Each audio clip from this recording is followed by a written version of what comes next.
벤투 감독의 인터뷰를 좀 보면서 저희가 좀 이야기를 해보겠습니다.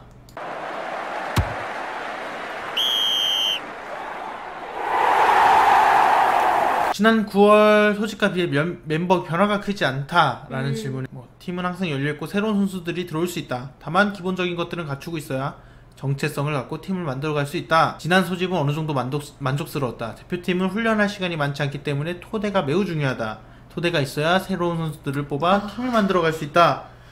이게 굉장히 정말 당연한 말이기도 한데 되게 중요한 말이죠. 되게 저한테는 단호하게 들리네요. 네. 딱 다만 기본적인 것들은 갖추고 있어야 된다.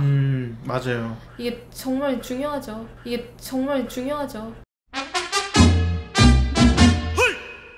그러니까 팀을 바꾸려고 하더라도 팀이 가지고 있는 기본적인 스타일 같은 게 있는 거거든요. 아무리 자기가 원하는 스타일의 축구가 있고 축구 철학이 있더라도 아무런 기반 없이 그걸 바로 바꿀 수는 없다. 약간 이런 느낌도 좀 들고. 그쵸. 대표팀은 훈련할 시간이 많지 않기 때문에, 그쵸. 클럽팀은 매일매일 훈련을 하지만 대표팀이 이제 많아야 한 달에 한 번 잠깐 와가지고 얼굴 보고 하는 수준인데. 그래요? 네네. 팀에서 뛰던 스타일이 있고 한데 짧은 시간 안에 또 모으려면 그게 맞추기가 쉽지가 않거든요. 현재 국가대표의 스타일 중에서 점점 개선해 나가겠다, 이렇게 좀 보는 게 맞는 것 같아요. 대표팀에 대한 열망과 간절함을 어떻게 평가하나? 이번 명단과 아시안컵의 연계성은 어느 정도인가 했는데, 선수들은 지난 9월 코스타리카전과 칠레전을 통해 수준 높은 경기력을 보여줬다. 열망과 간절함은 충분히 보여줬다고 생각한다. 만족스러운 경기였다. 이번 친선 경기도 최대한 아시안컵을 준비하는 과정으로 만들 것이다. 기술적으로 단기간에 끌어올리는 것은 쉬운 일이 아니다. 아시안컵 전까지 남은 시간을 잘 활용해서 발전할 수 있도록 해야 한다. 여기서도 기술을 강조했죠. 그러네요. 네. 감독님의 딱 성향이 보이는. 네. 좀 저희가 이런 친선전은 저희가 당장의 이런 성과보다는 사실 이 감독이 어떤 식으로 우리나라의 축구를 발전시키고 앞으로 계획하고 나아가야 되는가, 이렇게 보는 게 좀 맞다고 생각을 하거든요. 그래서 당장에 이번 경기에 지더라도 이상한 엉뚱한 감독이 왔네, 이런 평가보다는 과연 이 감독이 이 경기에서 어떤 경기를 보여주려고 했는가, 이런 걸 좀 평가하는 게 더 중요하다고 생각합니다. 저 감독님도 되게 힘드시겠어요. 머리도 두뇌 싸움이니까. 석현준의 발탁 배경은 지난 소집 때 전술적인 필요성에 따라 2명의 공격수를 선발했다. 지동원이 부상으로 빠지면서 그와 비슷한 역할을 할 수 있는 선수로서 석현준을 선발했다. 석현준은 과거에도 대표팀에 여러 번 들어왔기 때문에 대표팀에 대해 잘 알고 있다. 소속팀에서도 많이 뛰었기 때문에 대표팀에서도 잘 할 수 있으리라 생각한다. 저는 이런 걸 보면서 벤투 감독이 당장 그 아시안컵에 대해서 굉장히 신경을 많이 쓰고 있구나 라는 생각을 좀 들었어요. 보면은 과거에도 대표팀의 경력이 있고 라는 게 베테랑적인 면을 좀 강조하는 것처럼 보이거든요. 이미 그 색깔을 알고 네, 있는. 이미 우리 아시안컵이 내년 1월에 3개월 정도밖에 남지 않은 상황이거든요. 지금 최대한 잘 아는 선수를 활용을 해서 아시안컵을 풀어가려는 모습이 보이지 않나 생각이 들고요. 그렇구나. 지동원이 빠지면서 비슷한 역할을 할 수 있는 선수. 그러니까 이 두 선수의 특징이 뭐냐면요. 키가 크고 체격이 좋아가지고 이 버텨줄 수 있는 선수가 있거든요. 그래서 타겟맨이라고 하거든요.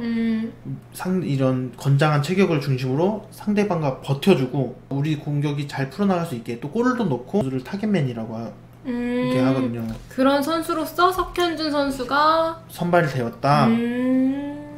아시안게임에 되게 말이 많았죠. 아시안게임에도 선발해야 된다.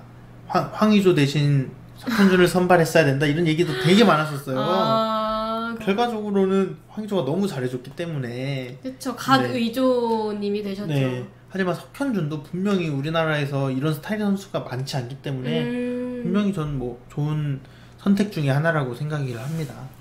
선수마다 이렇게 다 각자의 역량이 있다는 게 맞아요. 멋있네요. 중앙 공격수더라도 이런 특징에 따라서 여러 가지 역할을 수행하고 있고요. 이강인, 정우영 등 어린 선수들을 발탁할 계획은?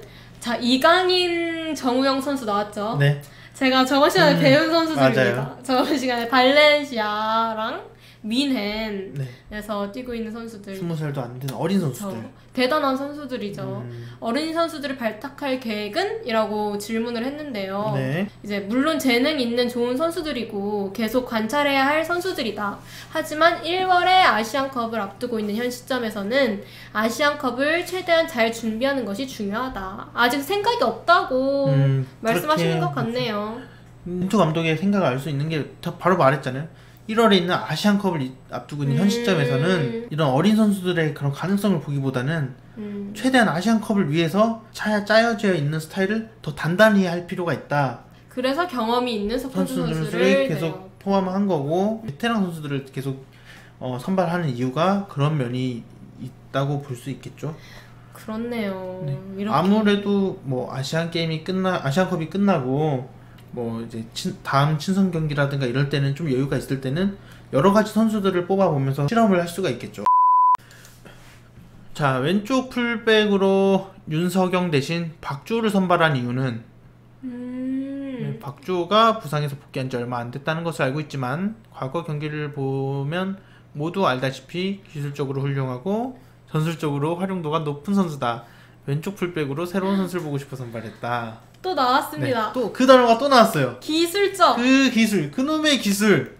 기술적으로 훌륭한 선수. 기술적으로 훌륭한 선수인데. 그리고 과거 경기를 보면 모두 알다시피 또 베테랑 선수를 데려오고 싶어하는. 맞아요. 박주호 선수 혹시 아시나요? 이번에 왜냐면 압니다. 그 TV에 좀 저는 TV 잘 안 보는데 TV에 나오는 걸 알고 있거든요. 슈퍼맨이 돌아왔다는 그건가? 맞나요 그거? 아니 아빠 어디가 그거 아니 아빠 어디가 그거는 과거에 끝났나요? 살고 계시나요? 그거 끝났나요?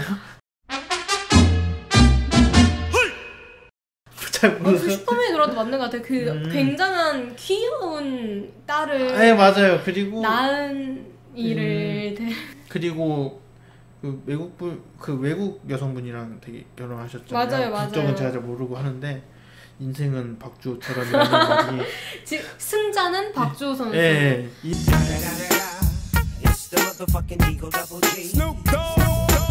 이 박주호 선수도 이렇게 또 기억이 안 나요. 독일에서 아마 뛰었었던 선수로 알고 있거든요. 아 그래요? 네. 그래서 본 것 같아. 굉장히 훌륭한 선수고 우리나라 선발한 이유는 이라고 물어보는데 선발된 게 굉장히 이상하거나 왜 선발했지 약간 이런 느낌은 아니라고 보고요. 그러니까 박주호를 선발하는데 저런 질문이 나온 이유는 부상에서 복귀한 지가 얼마 안 돼서 뭐 제대로 뛸 수 있을지 없을지 모르는데 왜 선발을 했냐 약간 이런 의도로 물어보는 것 같아요.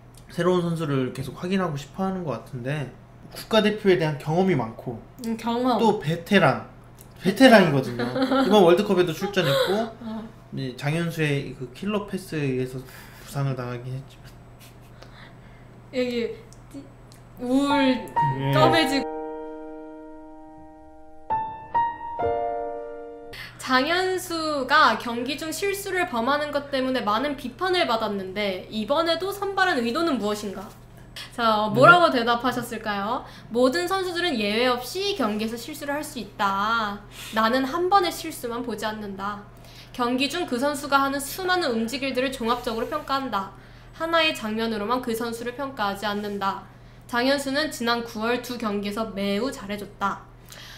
모든 선수들이 그렇듯 실수를 했지만 그 실수가 큰 잘못이라고 생각하지 않는다. 국가대표 뽑힌 선수들은 다 잘하는 선수고 그쵸. 충분히 그만한 자격이 있기 때문에 박탈이 된다고 생각을 해요. 그쵸. 이번에 황의조에도 논란이 있었을 때 저는 정말 끝까지 일단 두고 보자 라는 댓글 많이 읽었습니다. 네, 전 댓글로 진짜 많이 써왔어요. SNS에 뜨잖아요. 댓글 네, 달리면은. 거기서 열심히 하시는 오빠의 모습을 봤으니 제가 한 번은 그런 적이 있어요. 막 추가못이니 뭐니 추가못 맞습니다. 맞어요. 근데 막 욕을 하도 많이 먹어가지고 나중에 황의조 선수가 우즈벡전이었죠. 3골 넣고 PK 하나까지 얻어가지고 거의 3.9골을 넣어서 저희가 올라가게 되었잖아요. 저 그때 그거 댓글 찾아가가지고 다시 한번 말해보라고 그 사람들한테 다시 답글 썼습니다. 진짜요? 네. 그럼 거기서 사람들이 네. 뭐 소원 안 빌었나요? 죄송합니다. 제가 몰라 뵀습니다. 이런 댓글이 좀 달리긴 했는데 한 번의 실수만 보지 않는다. 그 수많은 움직임들을 종합적으로 평가한다. 근데 약간 우리나라에서도 이런 식으로 해서 좀 좋은 평가를 받았던 선수가 한 명 있죠. 레전드 선수. 바로 박지성 선수인데요. 보면 박지성 선수는 좀 그런 평가들이 있어요. 박지성 선수를 진가를 알려면은 박지성 선수를 90분 내내 쳐다보고 있어야 된다. 그래야지 박지성 선수의 그런 똑똑한 움직임과 플레이를 그제서야 비로소 느낄 수 있다. 기술적으로 엄청 화려하기보다는 박지성 선수는 확실히 머리가 똑똑한 선수였기 때문에 여기에서 박지성을 장현수와 비교하냐 댓글이 달리지 않을까 싶은데 박지성 선수 그렇다고 장현수가 박지성급의 선수라는 게 아니라 좀 머리로 축구를 하는 선수가 아닌가 생각이고요. 선수가 실수하는 장면들 좀 보셨나요? 이게 안 보려 해도 영상이 떠요. 네. 제가 몰랐는데도 이게 보이더라고요. 딱 뭐 보면 올라오죠. 그리고 축게 아시잖아요. 네네. 얼마나 빠르신지. 네네. 또 상황을 모르는데도 상황을 알게 되더라고요. 근데 지금도 댓글 보면은 그렇게 나쁜 얘기는 없네요. 뭐 벤투가 아시안컵 아니요, 밑에 댓글이요. 그 댓글 말고 백패스 PK 얻어먹고 나야 많이 맡기잖아. 이게 장현수 같은 스타일은 감독들이 좋아하는 스타일. 뭐 이렇게 이거 읽어도 되는지 모르겠지만 그 다른 분이 쓰신 거를 이거 돼요. 실수가 이렇게 매번 나오기도 어려운데 저는 좀 그런 생각이 있어요. 장현수가 중앙 수비수를 보고 있잖아요. 네. 전 중앙 수비수 말고 수비형 미드필더라든지 그쪽 위치로 옮기는 건 어떨까. 분명히 장현수 선수가 장점이 있기 때문에 뽑혔는데 실수들이 매번 너무 치명적인 게 중앙 수비수라서 그래요. 중앙 수비수는 굉장히 안정적으로 해줘야 되는데 중앙 수비수의 실수는 거의 곧바로 실점으로 이어지는 상황이 되기 때문에 계속 이런 식으로 중앙 수비에서 치명적인 실수를 빈번히 보여준다면 하지만 그의 능력을 좀 높게 평가한다면 그가 실수를 해도 다른 선수들이 커버해줄 수 있는 위치로의 변경도 하나의 방법이라고 생각하거든요. 와 진짜 괜찮네. 와 진짜 괜찮네.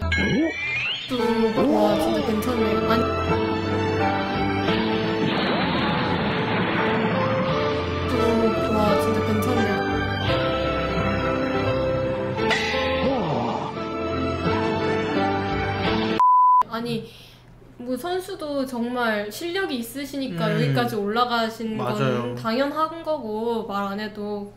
근데 실수 때문에 또 이런저런 마음고생도 하고 우리 한국 축구 좀 욕하는 게 너무 심해요. 사실 거의 인격적으로다가 너무 좀 선수들이 감당하기 어려운 그런 경향이 없지 않아 있기 때문에 근데 또 보면 김영권 선수도 욕 많이 먹었지만 본인이 보여줌으로써 평가를 다 바꿨잖아요. 그쵸. 분명 좋은 모습을 보여주시면 곧바로 바뀌어요. 축기를 또 엄청 빠르잖아요. 맞아요. 욕 겁나 하듯이 갑자기 또 바뀌는 거 한순간이기 때문에 어느 순간 갓 될 수 있습니다. 결국 본인이 잘 해줘야 되고 그렇기 때문에 응원합니다. 화이팅! 화이팅! 다음은 손흥민 선수에 대한 질문이네요.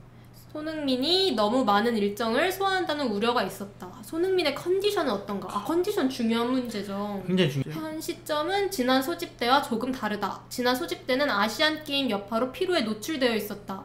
손흥민은 소속팀에서 2경기를 더 치르고 올 수도 있는데 소집된 시점에서 다시 컨디션을 확인하고 팀과 선수 모두에게 도움이 되는 결정을 내릴 것이다. 손흥민 선수의 일정을 확인해볼 필요가 있는데 그 영국의 시즌이 5월에 끝나잖아요. 다음 시즌 시작까지 몇 월이죠? 시작이? 5월에 끝났어요. 몇 개월 남았냐는 뜻인가요? 네네네. 5, 8, 13! 왜 13이죠? 아닌가요? 8, 15? 뭐로? 5월에 시즌이 끝났잖아요. 다음 시즌까지 시간이 얼마나 있을까요? 다음 시즌까지 시간이 얼마나 있을까요? 네네. 5월에 끝났으니까 3개월이죠? 딱 3개월이죠? 저 그럼 그렇죠. 다시 이거 없어요. 오케이. 다음 시즌이 시작하기까지 시간이 얼마 정도가 있죠? 3개월이죠. 그쵸, 3개월 정도죠.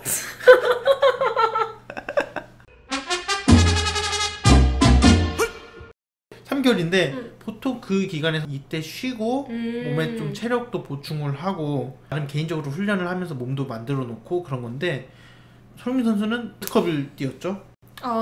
아시안 게임을 진출을 했어요. 아시안 게임 이전에 소속팀에 가서 시즌이 시작하기 전에 다른 팀들 이제 뭐 미국이라든지 이런 데 가서 투어를 돌면서 그런 팀들과 경기를 또 친선 경기 같이 하거든요. 사실 친선 경기는 아니고 대회인데 뭐 어쨌든 그런 경기를 하는데 거기서도 뛰었고 해서 이번 와. 3개월을 쉰 적이 없어요. 너무 살인적인 정말 거 아닌가요? 살인적인 일정에다가 그러니까 아시안 게임도 끝나고 바로 소속팀에 가서 지금도 거의 쉬지 않고 계속 뛰고 있는 상태거든요. 손흥민이 지금 경기를 체력 때문인지는 모르겠지만 좀 팀 전체적으로 분위기가 조금 다운이 돼 있어요. 생각보다 좋은 경기력을 많이 보여주지 못하고 있고 손흥민 선수도 골을 못 넣은 지가 지금 꽤 된 상태거든요. 게다가 경쟁을 하는 선수들이 요즘 굉장히 잘하고 있어요. 그래서 어찌 보면 지금 손흥민 선수의 팀 내 입지가 좀 위태로울 수도 있는 상황이다. 안 돼요. 그렇기 때문에 저는 비록 체력적으로 힘들지만 이때 와서 골도 넣고 자신감을 회복해서 경기력을 회복해가지고 소속팀에서도 그 좋은 경기력이 이어지는 경우가 있거든요. 그런 반전의 계기가 됐으면 좋겠습니다. 화이팅 하세요. 화이팅! 손흥민 화이팅! 화이팅! 우리응 화이팅! 세계적인 강팀인 우루과이를 어떻게 상대할 것인가? 우루과이는 강하고 기술력이 좋은 팀이다. 빅리그에서 뛰는 경험 많은 선수들로 구성된 팀이다. 칠레전과 마찬가지로 분명 어려운 상황도 맞이하게 되겠지만 우리가 잘할 수 있는 부분은 최대한 발휘할 수 있도록 하겠다. 우리가 이제 어떻게 상대할 것인가를 했을 때 칠레전과 마찬가지로 분명 어려운 상황을 맞이하게 되겠지만 우리가 잘할 수 있는 부분을 최대한 발휘할 수 있도록 하겠다라는 부분에서 저는 약간 지난 칠레전과는 조금 다르게 경기가 펼쳐질 것 같아요. 그거를 이제 바탕으로 해서 열심히 더 업그레이드 된 모습을 말씀하시는 건가요? 네, 그 칠레전 때는 우리나라가 어떤 식으로 경기를 했냐면요. 벤투 감독이 굉장히 중요시 여기는 부분이 좀 기술이지만 그러니까 기술을 가지고 뭘 할 거냐. 결국엔 기술을 가지고 골을 넣을 거 할 건데 어떤 식으로 골을 넣고 경기를 하겠다라고 보면은 점유와 전환 이 두 가지 키워드거든요. 벤투의 축구의 핵심은 이 점유라는 거는 볼을 우리가 얼마나 안정적으로 오랫동안 가지고 있을 수 있느냐 그거고, 전환은 우리가 만약에 공격을 전개하다가 막혔을 때 왼쪽에서 했는데 막혔을 때 빠르게 오른쪽으로 전환을 해가지고 상대를 흔들어 놓을 수 있는 그런 기술적인 축구를 벤투 감독의 이제 축구 철학이라고 볼 수 있거든요. 지난번에 골키퍼 실수도 많고 수비적으로 굉장히 불안했던 부분이 칠레는 이제 압박이 강한 팀인데 우리나라는 그 철학을 포기하지 않고 우리가 실수할 수도 있지만 우리가 이런 강팀으로도 이런 경험을 해야지 결국 궁극적으로는 우리 팀이 발전할 수 있다라는 신념을 가지고 실수를 하더라도 이 전술을 계속 사용을 했단 말이에요. 그렇기 때문에 위험한 상황이 더 많이 나오긴 했지만 당장의 눈앞의 성과를 보기보다는 팀의 발전을 위해서 어쩌면 이렇게 투자를 했다고 볼 수도 있는 거죠. 근데 저는 이 인터뷰에서 우리가 잘할 수 있는 부분을 최대한 발휘할 수 있도록 하겠다라고 말하는 부분은 그전에는 우리가 좀 못하던 것도 이렇게 하려고 하는 그런 전술이었다면 이번에는 좀 우리가 잘하는 걸 더 잘 살려서 좀 준비를 하겠다라는 말처럼 들리고요. 아무래도 이렇게 말을 하게 된 배경 중 하나는 바로 다음 3개월 뒤에 있는 아시안컵이 되겠죠. 계속 아시안컵에 대한 생각이 여기서 드러나는 것 같아요. 아시안컵에 대한 성적을 내겠다라는 이게 어디서? 이 뇌에서 근거 없이 이 뇌에서 나온 뇌피셜입니다.